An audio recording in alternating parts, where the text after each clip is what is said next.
Today's vlog by Muhammad Amir. Hello, welcome back to my channel Muhammad Amir Official. آج کا blog موسیٰ بن نصیر کے بارے میں ہے جو ایک عظیم فاتح اور اموی خلافت کے جنرل تھے۔ موسیٰ بن نصیر اموی خلیفہ ولید بن عبد الملک کے دور حکومت میں شمالی افریقہ کے گورنر تھے اور ایک عظیم فوجی رہنما تھے۔ موسیٰ بن نصیر وہ شخص تھا جس نے یورپ کی فتح کا خواب دیکھا تھا اور اس کے خواب کو شرمندہ تعبیر کرنے کے لیے 711 عیسوی میں طارق بن زیاد کی قیادت میں 12,000 سپاہ کا لشکر افریقی ساحل سے جبرالٹر اسپین کے ساحل پر لنگر انداز ہوا تھا۔ کہا جاتا ہے کہ موسیٰ بن نصیر کا خاندان عیسائی تھا اور شام اور ایران کی سرحد پر واقع عین التمر میں رہتا تھا۔ یہ شہر اہم تجارتی مرکز تھا۔ خالد بن ولید نے عین التمر کو فتح کیا اور موسیٰ کے والد نصیر کو گرفتار کر کے مدینہ بھیج دیا۔ قانون کے مطابق وہ غلام تھا، لیکن اسلام قبول کرنے کے بعد اس کے مالک عبدالعزیز بن مروان نے اسے آزاد کر کے اپنا دوست یعنی موالی بنا لیا۔ موسیٰ دور فاروقی 19 ہجری میں پیدا ہوئے۔ عبد الملک کے دور میں موسیٰ کو بصرہ میں خراج وصول کرنے کا افسر مقرر کیا گیا۔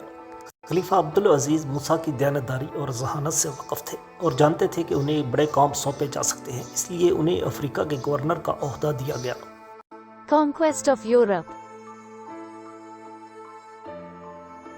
طارق بن زیاد نے یورپ اسپین میں داخل ہوتے وقت 1 لاکھ کے لشکر کو 12,000 کی بہادر فوج کے ساتھ شکست دی تھی۔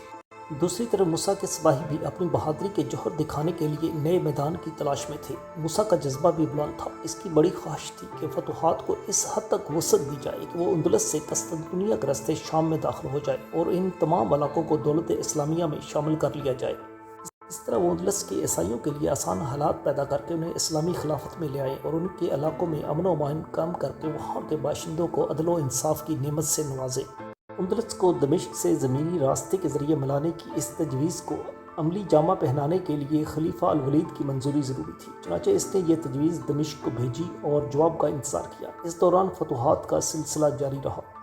ان مہمات میں طارق بن زیاد مقدمۃ الجیش کے طور پر آگے بڑھتے رہے اور موسیٰ فوج کے ساتھ ان کے پیچھے تھے۔ اس طرح جنوب سے شمال کی طرف پیش قدمی جاری رہی اور شمال مشرقی اندلس کا تقریباً پورا علاقہ فتح ہو گیا۔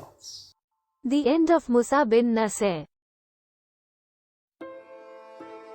عین ممکن تھا کہ موسیٰ بن نصیر کی فوجیں اندلس کو فتح کر کے روم میں داخل ہوتی اور پھر اسلامی خلافت کو دمشق تک پھیلا دیتی، لیکن جب موسیٰ بن نصیر اسپین کے پورے علاقے کو فتح کرنے کے بعد روم کی سرحد پر پہنچے تو انہیں اطلاع ملی کہ خلیفہ ولید بن عبد الملک شدید بیمار ہے اور انہیں واپس بلا رہے ہیں۔ موسیٰ بن نصیر فوراً پیچھے پلٹے۔ وہ بہت سارا مال غنیمت لے کر لوٹ رہے تھے، جس میں ہیرے جواہرات کی ایک بڑی تعداد شامل تھی۔ اس وقت کا ولیعہد سلیمان بن عبد الملک نہیں چاہتا تھا کہ موسیٰ اس مال غنیمت کے ساتھ ولید کے دربار میں پہنچے، جو اس وقت زندگی اور موت کی کشمکش میں تھا۔ اس نے موسیٰ کو پیغام بھیجا کہ وہ اپنی پیش قدمی کو سست کر دے، لیکن موسیٰ نے یہ فاصلہ بڑی تیز رفتاری سے طے کیا اور دمشق میں ولید بن عبد الملک کے دربار میں پہنچا، جہاں اس کے کارناموں کو خوب سراہا گیا اور اس کی خوب آؤ بھگت کی گئی۔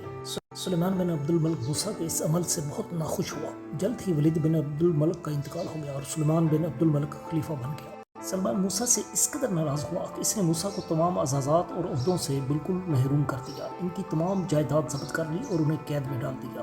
سلیمان نے موسیٰ کے بیٹے عبدالعزیز بن موسیٰ کو قتل کر دیا، جسے موسیٰ نے افریقہ میں اپنا نائب مقرر کیا تھا۔ اس کے بیٹے کا سر اسے جیل میں دکھایا گیا، جس پر 80 سالہ سینئر ایڈمنسٹریٹر اور جنرل نے صرف یہ تبصرہ کیا کہ سلیمان نے ایک ایسے نوجوان کو قتل کیا ہے جو رات کو اللہ کی عبادت کرتا تھا اور دن کو روزہ رکھتا تھا۔ اس نے بظاہر یہ صدمہ صبر سے برداشت کیا، لیکن بڑھاپے میں ایک اچھے اور ہونہار بیٹے کی موت اس کے لیے ناقابل برداشت ثابت ہوئی اور جیل سے رہا ہونے کے بعد انتہائی غربت میں انتقال کر گیا۔ Thanks for watching.